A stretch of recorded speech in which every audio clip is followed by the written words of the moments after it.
Assalamualaikum warahmatullahi wabarakatuh. Selamat datang di channel Fadilah Sholawat TV. Semoga kita senantiasa termasuk golongan umat Islam yang terus menuntut ilmu dan senantiasa mengamalkan apa yang sudah didapat. Jangan lupa untuk subscribe terlebih dahulu agar selalu mendapatkan tausiah-tausiah terbaru dari channel kami. Selamat menyaksikan. Assalamualaikum warahmatullahi wabarakatuh. Salah satu surah di dalam Al-Quran, tidak sah salat kita tanpa kita membaca surah tersebut. Surah yang paling agung, yang penuh dengan berkah, Suratul Fatihah, memiliki nama yang begitu banyak. Al-Fatihah, Ummul Kitab, Ummul Quran, Al-Waqiyah, Ar-Raqiyah, Al-Syafiyah, Al-Kafiyah, As-Salah. Salah satu nama Suratul Fatihah As-Salah. Artinya tidak sah salat kita tanpa membaca Suratul Fatihah.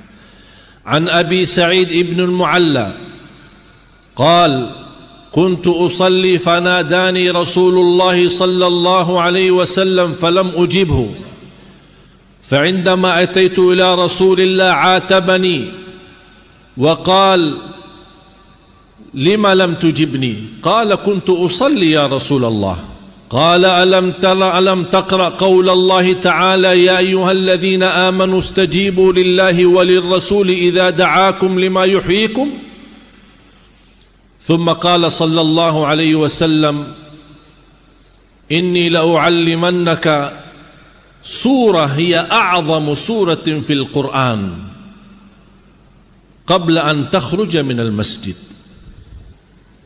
فعندما هم بالخروج من المسجد قال الصحابي يا رسول الله لقد أخبرتني أنك تعطيني أعظم سورة في القرآن قبل أن نخرج من المسجد وها نحن الآن نخرج فأخبرنا بما هي هذه السورة.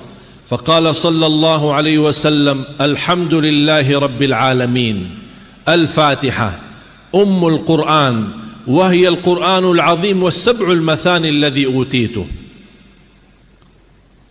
Sebagaimana diriwayatkan Imam Bukhari, ketika Abu Sa'id ibn al-Mu'alla sedang salat dan dipanggil oleh Rasulullah SAW dan dia tidak menjawab. Dan ketika selesai salatnya menghadap Rasulullah SAW dan Rasulullah SAW memberi teguran, kenapa tidak menjawab aku tadi saat saya panggil? Beliau berkata, ya Rasulullah, saya sedang melaksanakan salat. Rasulullah SAW mengingatkan firman Allah, ya ayyuhalladzina amanu istajibu lillahi walirrasuli idza da'akum. Segera jawablah Allah dan Rasulnya ketika dipanggil. Dan Rasulullah SAW berkata, wahai Abu Sa'id, apakah kamu ingin tahu apa surah yang paling agung di dalam Al-Quran? Kata Abu Sa'id, ya Rasulullah. Kata Rasulullah, saya ingin nanti sampaikan sebelum kita keluar dari masjid. Di saat tiba dan mereka mau keluar dari masjid, ternyata Abu Sa'id saking haus ilmu dan begitu luar biasa perhatiannya terhadap apa yang ingin disampaikan oleh Rasul, beliau menahan Rasulullah di depan pintu keluar dan dia mengingatkan, ya Rasulullah, tadi akan menyampaikan sesuatu ilmu bagi saya, tolong apa itu ya Rasulullah? Rasulullah SAW menjawab, Al-Fatihah Alhamdulillahi Rabbil Alamin hiya sab'ul mathani wal Qur'an al-azim alladhi utitu. Rawahu al-Imam al-Bukhari. Jamaah sekalian, ini menunjukkan dasar hadis ini betapa mulianya Suratul Fatihah, surah yang paling agung di dalam Al-Quran. Bahkan di hadis yang lain Abdullah bin Abbas berkata, kami sedang duduk bersama Rasul dan ada malaikat Jibril. Faqala Jibril, di saat dia berbicara sama Rasulullah SAW, terdengar suara dari langit seperti pintu baru terbuka. Faradhara Jibril ila as-sama' فقال يا رسول الله هذا باب لم يفتح أبدا إلا اليوم لم يفتح قد قبل ذلك. Tidak pernah pintu ini terbuka sebelum hari ini, hari ini saja baru terbuka pintu ini. Dan dari pintu tersebut turunnya seorang malaikat ke bumi, dan kata malaikat Jibril, turunyalah malaikat tidak pernah sebelumnya turun ke bumi, baru kali ini pertama kali turun ke bumi. Fasallama hadzal malak, dia mengucapkan salam kepada malaikat Jibril dan kepada Nabi Muhammad sallallahu alaihi wasallam.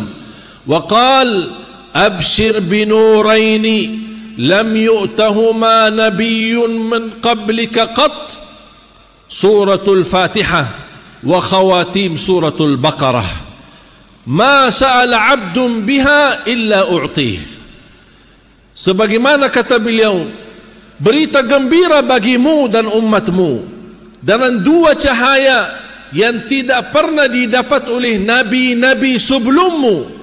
Cahaya yang pertama suratul Fatihah, cahaya yang kedua surah atau ayat-ayat yang terakhir daripada suratul Baqarah. Barang siapa yang memohon kepada Allah melalui dua cahaya ini, pasti diijabah oleh Allah subhanahu wa ta'ala hajatnya. Rawahul Imam Muslim. Yang lebih bergembira lagi, Al-Fatihah adalah salah satu surah, bahkan satu-satunya surah yang kita bisa membacanya dan sambil berdialog dengan Allah subhanahu wa ta'ala. Makanya disunnahkan dan beradab ketika kita membaca Al-Fatihah, baca bertahap-tahap, berlahan-lahan, bersatu ayat, tidak disambungkan ayatnya, agar Allah subhanahu wa ta'ala menjawab kita setiap kita membaca satu ayat tersebut. Sebagaimana bersabda Rasulullah SAW dari hadis Abu Hurairah yang diriwayatkan Imam Muslim wa ahlus sunanil arba'ah, qala Rasulullah sallallahu alaihi wasallam, qala Allah ta'ala, hadis qudsi, qasamtu as-salata baini wa baina 'abdi nisfain, aku telah membagikan salat itu menjadi dua bagian. Qasamtu as-salata baini wa baina 'abdi nisfain, fa idza qala 'abdi alhamdulillahi rabbil alamin, qala Allah hamadani 'abdi. Ketika hamba membaca alhamdulillahi rabbil alamin, Allah langsung jawab, hamadani 'abdi, hambaku telah memujiku. Wa idza qala 'abdi ar-rahmanir rahim, qala Allah athna 'alayya 'abdi, hambaku telah memuliakanku. Wa idza qala maliki yaumiddin, qala Allah majjadani 'abdi, hambaku telah mengagungkanku. Iyyaka na'budu wa iyyaka nasta'in, Allah terus jawab, ini hadza baini wa baina 'abdi wa li 'abdi ma sa'al, ini antaraku dan hambaku, dan apa yang dia minta aku jawab, aku berikan. Apa yang dia minta, habis dia memuji dan mengagungkan dan memuliakan Allah. Pertama permohonan dan yang paling agung memohon kepada Allah sesudah kita memuji Allah, ihdinas siratal mustaqim, kita memohon petunjuk kepada Allah subhanahu wa ta'ala kepada jalan yang lurus. Qala Allah hadza li 'abdi, ihdinas siratal mustaqim, ini untuk hambaku. Siratal ladzina an'amta 'alaihim ghairil maghdubi 'alaihim waladdallin. Qala Allah, ini hadza li 'abdi, ini untuk hambaku. Amin, artinya Allahumma stajib, ya Allah mohon diterima. Qala Allah qad ajabt, diijabah oleh Allah subhanahu wa ta'ala. Di dalam suratul Fatihah ada dua macam doa, doa ibadah dan doa masalah. Apa beda doa ibadah dan doa masalah? Doa ibadah yang isinya memuji Allah dengan segala pujian, tapi tidak ada permintaan sesuatu di dalamnya. Dan satu kata yang mewakili segala pujian bagi orang-orang yang tidak bisa memuji Allah dengan perkataan yang indah, dengan perkataan yang sempurna, dengan perkataan yang agung. Satu kata mewakili semua pujian-pujian yang kita ingin sampaikan kepada Allah dengan hanya mengucapkan alhamdulillahi rabbil alamin, segala puji bagi Allah Subhanahu wa taala. Bagi orang yang awam yang merasa dirinya tidak bisa memuji Allah, jangan sedih, jangan khawatir. Dalam sebanyak-banyak mengucapkan alhamdulillahi rabbil alamin, anda sudah mewakili segala pujian dan memuji Allah dengan perkataan yang tersempurna dan yang terbaik. Dan itulah yang disebutkan doa ibadah, yang kita puji Allah tapi tidak di dalamnya ada permintaan. Dan yang kedua doa masalah, yang isinya memohon sesuatu kepada Allah Subhanahu wa taala.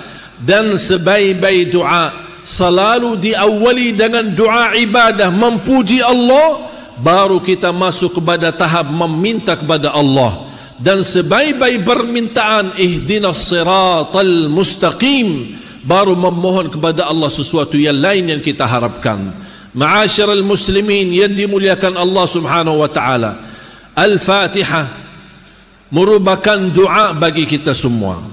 Bagi orang-orang yang tidak bisa berdoa, yang tidak bisa mempanjatkan permohonannya kepada Allah, tapi keinginannya banyak, hajatnya banyak, keperluannya banyak, tapi dia tidak mengerti bahasa-bahasa doa yang pas atau yang paling enak atau yang paling tepat untuk kita memohon kepada Allah. Jangan khawatir, dengan kita membaca Al-Fatihah, apapun yang kita niatkan akan Allah kabulkan hajat kita. Bukan hanya untuk orang yang sudah wafat kita bacakan Al-Fatihah, kita yang masih hidup perlu membacakan Al-Fatihah sebagai obat untuk diri kita, sebagai ruqyah buat diri kita, bahkan sebagai obat untuk melindungi anak-anak kita dari segala bahaya dan keburukan. Al-Fatihah mewakili segala doa bagi orang-orang yang tidak bisa berdoa kepada Allah dalam bahasa Indonesia maupun bahasa Arab. Makanya jamaah sekalian, jangan disia-siakan. Bahkan ada sebagian ulama menjadikan Al-Fatihah wirid sehari-harinya, dari habis subuh sampai terbit matahari di pagi hari, menjadikan wirid berkali-kali membacakan Al-Fatihah untuk dirinya dan untuk keluarganya. Al-Fatihah memang surah yang paling agung, sebagaimana ayat Al-Kursi, ayat yang paling agung di dalam Al-Quran. Ma'asyiral muslimin, jangan sia-siakan suratul Fatihah. Mari kita sama-sama menghayati 17 kali kita baca dalam sehari-hari kita, dalam salat fardu kita. Tapi gimana kita belum merasakan tersentuh hati kita saat kita berbicara langsung sama Allah, dan Allah menjawab kita di setiap satu ayat yang kita baca dari suratul Fatihah. Rasakan keindahannya, keberkahannya, keagungannya dan kemuliaannya suratul Fatihah ini.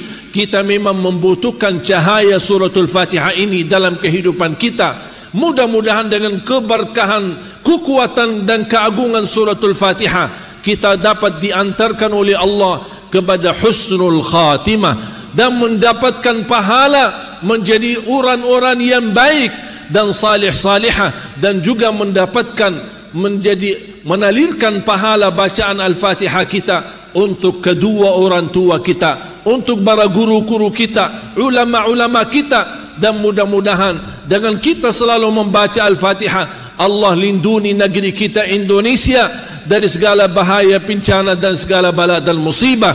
Dan selalu kita membacakan Al-Fatihah, apapun yang kita niatkan pasti Allah kabulkan. Ada orang membaca demi hidayah, ada orang yang membaca demi petunjuk, ada orang yang membaca demi kemudahan rezeki, ada orang yang membaca untuk merubah doa bagi orang tuanya, ada orang yang membacanya untuk anaknya, ada orang yang membacanya supaya dia selamat dan lancar segala urusannya. Apapun yang kita niatkan, kita ingat firman Allah, qul huwa lilladzina amanu hudan wa shifa. Al-Quran itu dan segala isinya, apalagi surah yang paling agung, petunjuk dan syifa, obat dari segala penyakit batin maupun penyakit zahir. Mudah-mudahan kita selalu menjadi orang-orang yang mencintai Al-Quran, mencintai suratul Fatihah, dan bisa menjadikan Al-Fatihah sebagai wirid kita sehari-hari, agar kita selalu dalam kehidupan kita dilindungi oleh Allah dan mendapatkan